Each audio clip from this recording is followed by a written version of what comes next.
Ya, di sebelah saya ini ada pere-pere ya, cewek-cewek yang luar biasa. Pemain basket, ya. Pernah cedera, ya. Nah, ada Jasmine, ada Steffi, ada Joan. Mereka pemain basket, pernah cedera, tapi udah melaluinya dan bisa back to the game.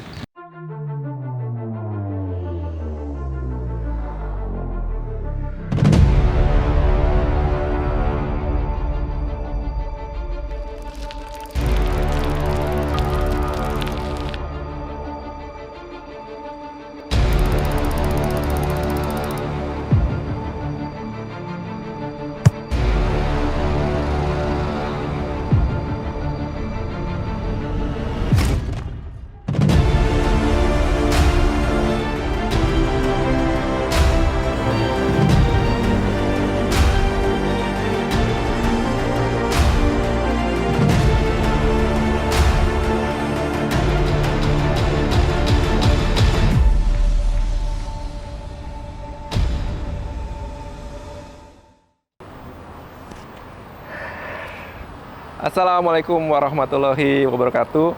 Selamat datang kembali di channel Dr. Sabto's Corner, suatu saluran yang mencoba mengungkapkan segala aspek yang berkaitan dengan masalah kesehatan. Kali ini saya ingin menyampaikan suatu bentuk lain dari kegiatan seorang dokter bedah ortopedi. Dokter itu nggak melulu hanya bekerja di rumah sakit atau klinik, di mana terjadi bentuk konsultasi di ruang praktek atau visiting pasien di ruang rawat atau melakukan operasi di kamar operasi. Kali ini para pemirsa akan melihat suatu bentuk kegiatan lain dari seorang dokter bedah ortopedi.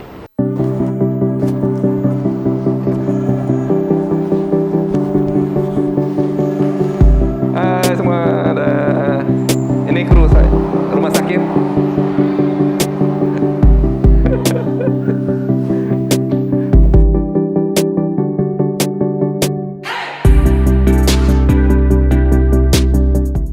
Ini salah seorang tim yang membantu saya dalam acara dari rumah sakit.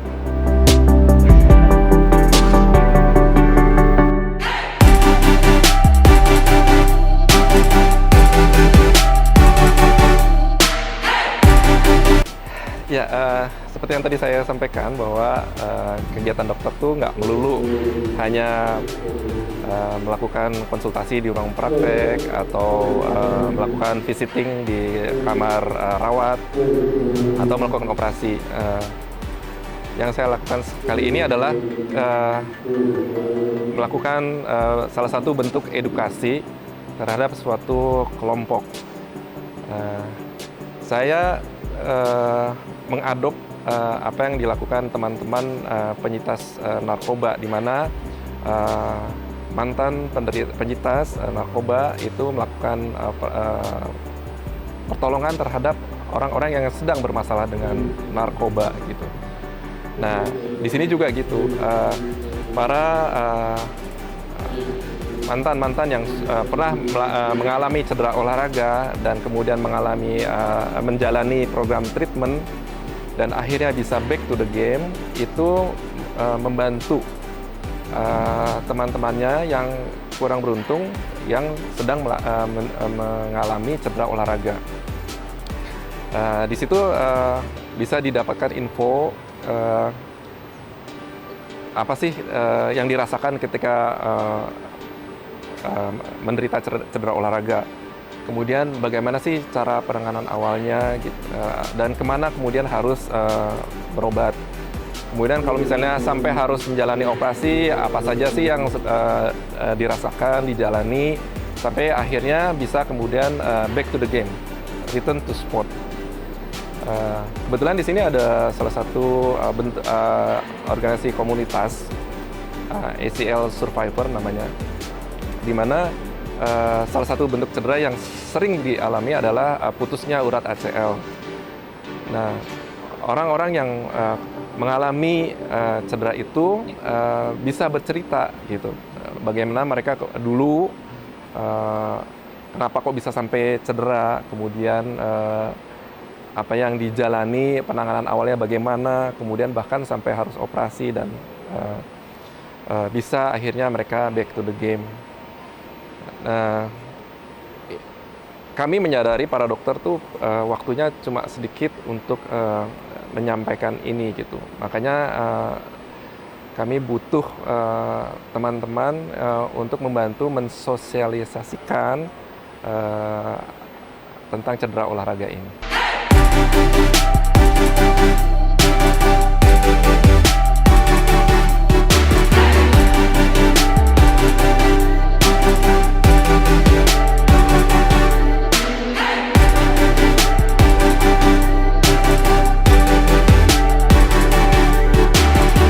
Hai.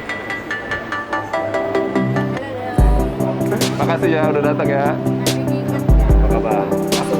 Aku lupa. Oh, Perkisi, iya. Datang juga, makasih ya. Berdua aja. Dulu pernah di rumah juga.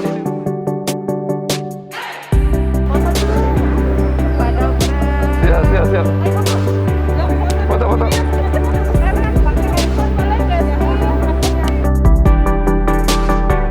Ya, kegiatan kali ini bentuknya gathering. Jadi para dibilang mantan penderita ACL atau penderita cerita olahraga lainnya yang sudah atau sedang menjalani program terapinya kumpul bareng. Jadi hubungan dokter itu nggak selesai ketika masalahnya selesai, tetapi silaturahminya dijaga terus. Ini sudah beberapa kali, kebetulan Rumah Sakit Premier Bintaro membantu kegiatan ini gitu. Ini bos saya, Dr. Marta, tempat saya kerja. Mau bilang terima kasih udah mau memfasilitasi kegiatan ini. Kira-kira ada yang mau disampaikan nggak? Oke, buka masker nih. Buka, biar kelihatan cantiknya. Oke, terima kasih buat Dr. Sabto Aji, buat Dr. Jeffrey, Dr. Haryo, pokoknya tim Sport Clinic. Rumah Sakit Premier Bintaro salah satu unggulannya ada Sport Clinic di mana didukung oleh para dokter dari tim yang hebat.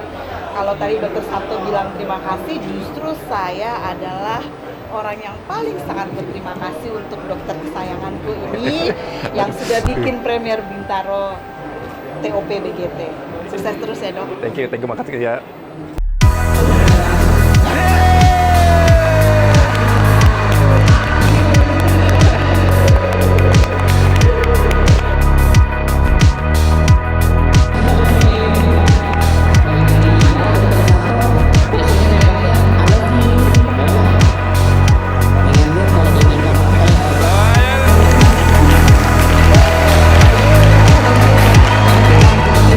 Sebelah saya ada Dr. Sabto Aji. Tepuk tangan dong. Selain Dr. Sabto, yang memang ini dokter yang sangat dikenal dunia akhirat.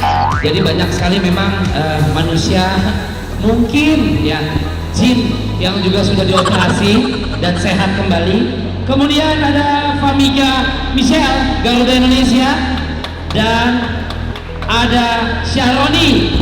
Wah, yang ada siapa ya? Ada semua ya Uji ya? Lengkap semuanya.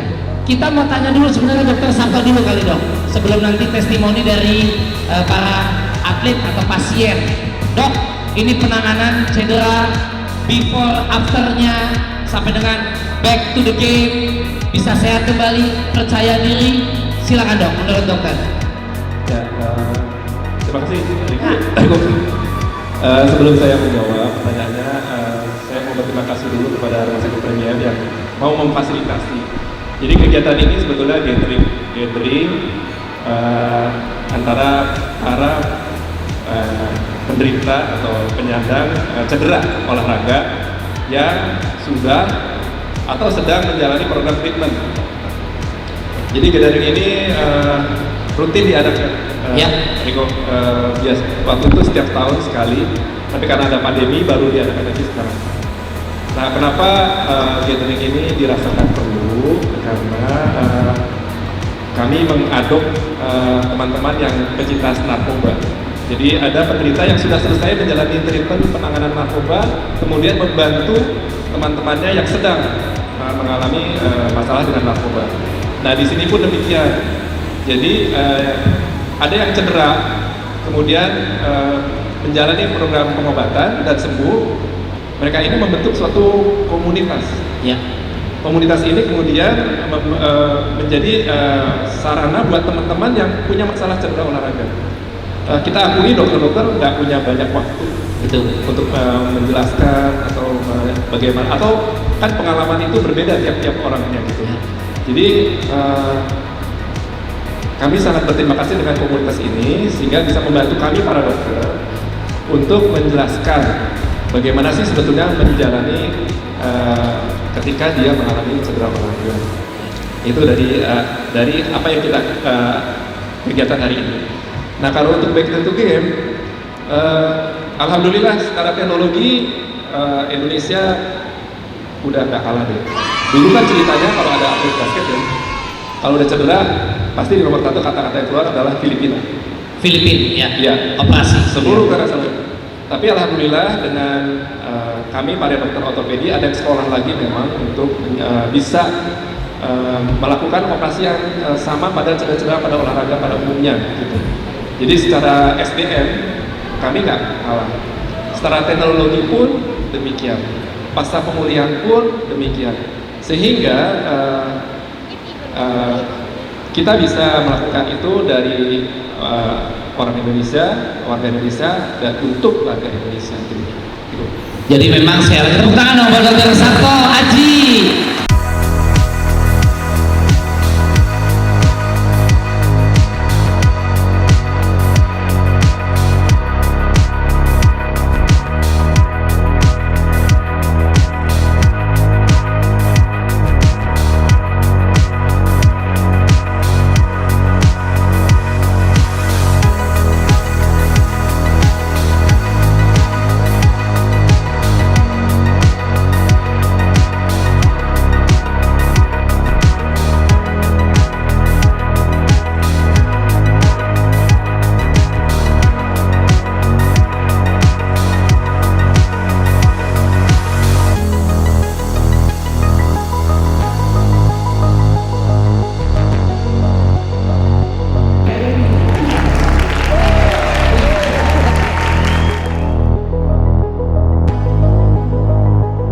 Ya, di sebelah saya ini ada pere-pere ya, cewek-cewek yang luar biasa, pemain basket, ya, pernah cedera, ya. Nah, ada Jasmine, ada Steffi, ada Joan. Mereka pemain basket, pernah cedera, tapi udah melaluinya dan bisa back to the game. Jasmine, menurut kamu acara yang kita adain kali ini gimana? Acaranya bagus, sangat informatif gitu tentang cedera-cedera, terus gimana cara prevent-nya, terus pengobatannya juga gimana, itu udah jelas dalam acara ini. Terus juga ada fun games-nya, jadi seru banget. Oke, thank you. Ada saran nggak untuk, soalnya kegiatan ini rencananya mau berlanjut gitu. Ada sarannya lagi nggak? Sebenarnya udah cukup bagus sih, mungkin kalau misalnya mau dilanjut ke luar daerah ya? yang masih terpencil gitu, Oh, baik. yang kurang pengetahuan tentang cedera-cedera gitu. Siap. Oke, yang kedua udah pernah, dulu cederanya apa? Dislokasi bahu, Dislokasi bahu. Terus diapain waktu itu? di bangkat ribet. Bangkat lipat. Jadi ada tulang rawan di bahu yang robek karena sendinya lepas. Kemudian dilakukan operasi oleh Dr. Jeffrey Sukmawan, spesialis ortopedi, konsultan shoulder ya. Dijahitkan lagi kembali. Gimana waktu awalnya ngalamin cedera itu, gimana ceritanya? Nah, lagi main basket, Lagi basket? latihan buat main daerah buat Banten, terus lagi latihan lawan cowok, lagi mau rebound, tarik ke belakang. Jadi ke belakang. Jadi si kepala lengannya itu terlepas sampai muncul di depan sini. Akhirnya langsung dikembalikan. Butuh beberapa attempt. Oh iya. Jadi 3 kali nyoba baru. Di 3 kali nyoba baru bisa balik. Terus dari cedera sampai operasi butuh waktu berapa lama? Aku sebelum operasi aku fisioterapi dulu sekitar 6 bulanan, baru operasi. Kemudian di operasi, ya. Terus bisa menjalani masa pemulihan berapa lama? Kurang lebih 6 bulan sampai setahun untuk back to the game. Jadi ada operasi, ada pemulihan sampai 6 bulan. Sekarang udah main lagi? Lumayan. Ada masalah nggak? Oh, bermain. Kadang masih Terasa apa? masih ngerasa bisa kendor. Ya, ada perasaan memang kadang-kadang kita gampang, tapi nanti mudah-mudahan dengan berjalannya waktu, dilakukan penguatan, bisa balik lagi. Joan, ACL ya? ACL meniskus. ACL dan meniskus. Waktu itu cederanya gimana tuh ceritanya? Waktu itu aku lagi prapon kebetulan. Prapon. Kakiku tuh diinjak, jadi yang muter tuh cuman badannya doang, tapi kakinya nggak ikut muter, jadi berat gitu. Terus penanganan awalnya waktu itu gimana? Waktu itu sih langsung dibawa ya sama medisnya, terus langsung dikompres, disemprot potaren gitu. Tetap sih, tetap gak bisa sih. Operasi emang penting sih, maksudnya setelah operasi lebih baik pun sekarang operasi yang kedua karena waktu itu terapinya sempat nggak maintenance karena waktu itu sempat ada COVID, terus aku sempat kena DBD juga, jadi sebenarnya pemulihan itu harus konsisten sih. Jasmine ACL juga kan? ACL meniskus. Butuh berapa lama tuh dari cedera sampai operasi? Cedera sampai operasi 2 bulan ya. 2 bulan. Terapi. Terus operasi, terus Habis operasi aku udah 6 bulan itu udah mau tes, tapi aku drop lagi karena 4 bulan aku nggak terapi, nggak penguatan, jadi salah diri sendiri, terus ulang lagi dari awal. Jadi baru selesai tuh tahun 2021 bulan April kemarin, jadi tambah 8 bulan. Oke, persamaannya adalah mereka cedera, terus sama-sama ngejalanin operasi ya, sama-sama menjalani pemulihan. Nah, dinamikanya itu biasanya dari proses dari cedera sampai jalanin operasi ya. Ada yang bisa langsung, ada yang enggak. Dulu waktu itu biayanya oleh siapa? Yang ngebiayain siapa? Pakai BPJS tapi Pemda yang ini. Jadi mereka beruntung karena Pemdanya itu sayang sama atletnya sehingga kalaupun cedera langsung ditangani gitu ya. Nah, terus sama-sama ngejalanin operasi. Biasanya ada rentang waktunya tuh. Macam-macam kenapanya, tapi biasanya dibutuhkan waktu paling nggak 2 minggu setelah bengkaknya kurang, kemudian kita lakukan operasi. Pemulihan 6 bulan, ya rata-rata 6 bulan ya. 6 bulan, tapi kayak Jasmine ada naik turunnya. Kalau Sevi sempat belum merasa full benar, tapi ongoing. Jasmine juga gitu, sempat ngedrop dulu jalan, terus akhirnya fisioterapi lagi. Tapi apapun itu mereka tuntas ngejalanin ya, sampai akhirnya kita bisa main basket lagi. Iya. Yeay. Aku tunggu dari 2021 loh ini. Aduh. Aku tunggu. Tahu gitu saya percepat tadi kalau. Iya. Aku mau minta tolong. Ya, jadi mau minta tolong teman-teman ini mensosialisasikan gimana kalau misalnya cedera, apa penanganan awalnya, kan udah sama pernah ngalamin kan. Terus kemana harus berobat, terus memotivasi yang paling penting tuh supaya bisa back to the game. Terima kasih udah hadir sini. Terima kasih juga udah mau tolong saya. Sukses terus.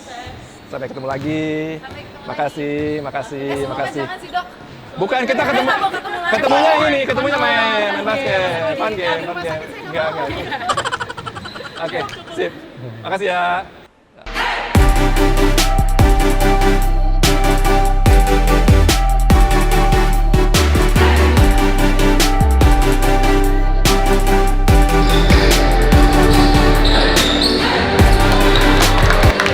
Ya, dalam bekerja, saya sebagai dokter bedah ortopedi nggak bisa kerja sendirian. Saya selalu butuh orang-orang untuk membantu pasien-pasien itu untuk bisa back to the game.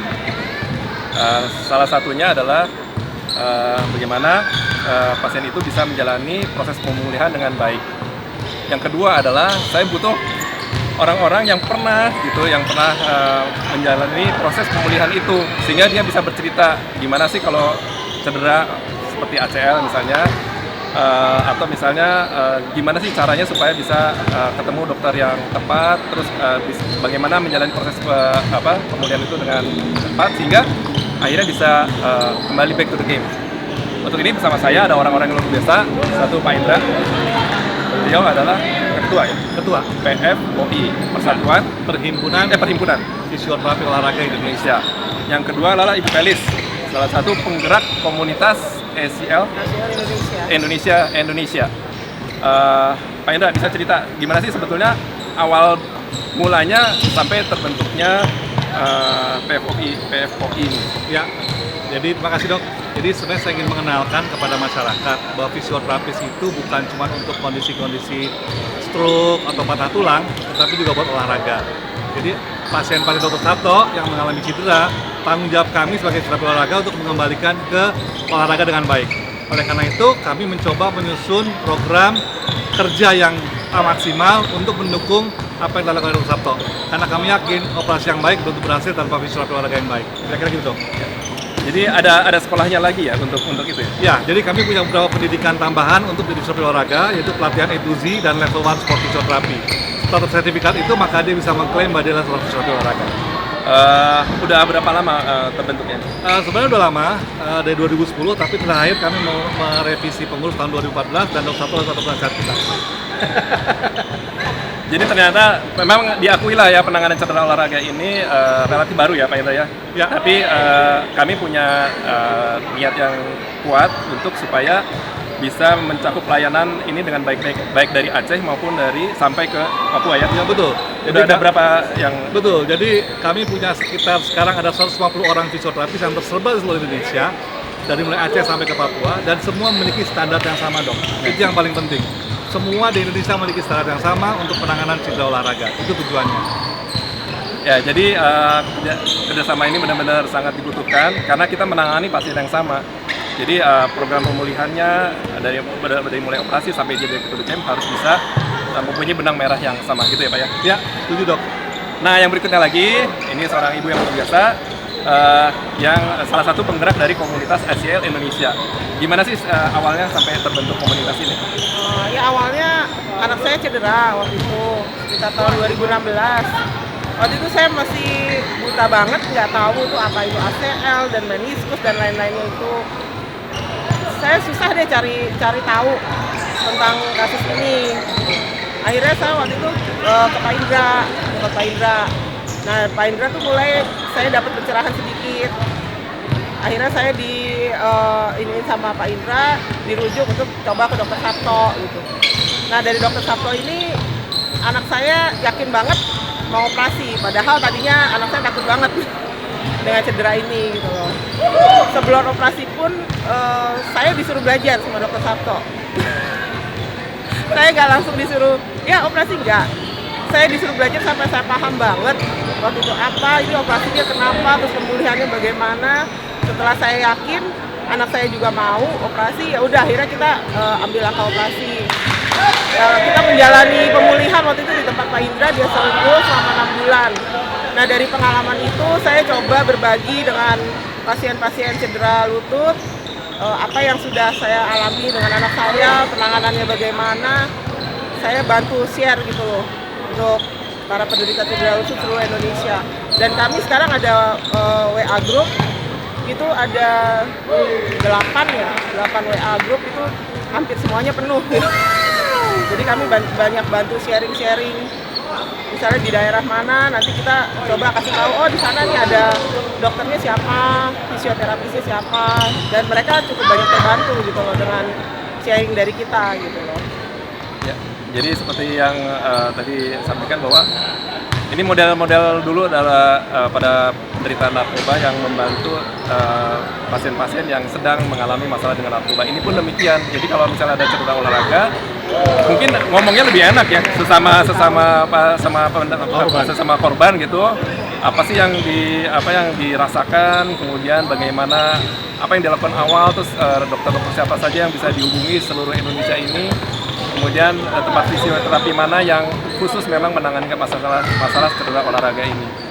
Jadi alhamdulillah ya dari kerjasama antara dokter, kemudian fisioterapis, kemudian dari komunitas, banyak pasien-pasien yang terbantukan, termasuk masalah gimana sih kalau misalnya masalah pembiayaan ya diarahkan gimana menggunakan BPJS, BPJS atau asuransi atau maupun pembiayaan secara mandiri. Tapi pada intinya adalah mudah-mudahan bentuk kerjasama kami ini antara fisioterapis dan komunitas itu bisa menjadi role model untuk dimanapun wilayah di Indonesia ini, karena diyakini bahwa cedera olahraga ini makin lama makin banyak ya, Makin seksi dong. karena yang mau melakukan olahraga itu banyak banget gitu, sehingga angka kejadiannya pun akan Dan setelah cedera mereka takut kembali dokter. nah itu dibutuhkan kerjasama dari fisioterapi, karena dengan menjalani fisioterapi yang benar, keyakinan diri itu akan timbul. Dibantu dengan support dari teman-teman, mereka mau melakukan fisioterapi itu dengan giat. Jadi saya pikir kerjasama ini akan sangat-sangat menguntungkan buat para penderita cedera olahraga. Terima kasih Pak Indra ya untuk waktunya. Mudah-mudahan kerjasama kita jalan terus. Belis, terima kasih ya. Kerjasama ini mudah-mudahan langgeng sehingga kita bisa membantu para pasien. Terima kasih. Terima kasih.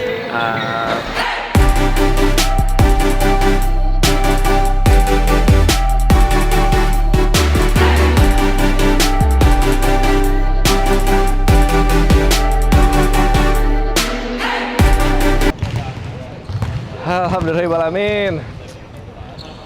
Akhirnya selesai kegiatan kita hari ini. Saya hanya ingin menyampaikan bahwa salah satu kegiatan dokter bedah ortopedi adalah melakukan sosialisasi. Karena tidak bisa melakukan itu sendiri, melibatkan banyak pihak. Satu, dalam hal ini adalah Rumah Sakit Premier Bintaro. Yang kedua adalah komunitas yang banyak para pelaku olahraga yang pernah mengalami cedera, kemudian bisa back to the game. Nah, di sini juga disampaikan oleh para pelaku olahraga yang cedera berupa testimoni bahwa mereka memang cedera, tapi setelah mendapatkan program pengobatan yang baik, mereka bisa back to the game. Terima kasih atas perhatiannya. Assalamualaikum warahmatullahi wabarakatuh.